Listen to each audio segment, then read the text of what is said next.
ఒక ఊరిలో ఒక కిరాణా కొట్టు ఉండేది. అక్కడ చాలా ఎలుకలుండేవి.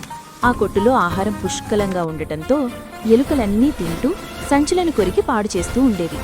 బ్రెడ్డు, బిస్కెట్లు, పండ్లను కూడా వృధా చేసేవి. తన వస్తువులను కాపాడుకోవడానికి కిరాణా కొట్టు యజమాని ఒక పెద్ద లావుపాటి పిల్లిని తెచ్చాడు. ఆ పిల్లి ఎలుకలను వేటాడటం మొదలుపెట్టింది.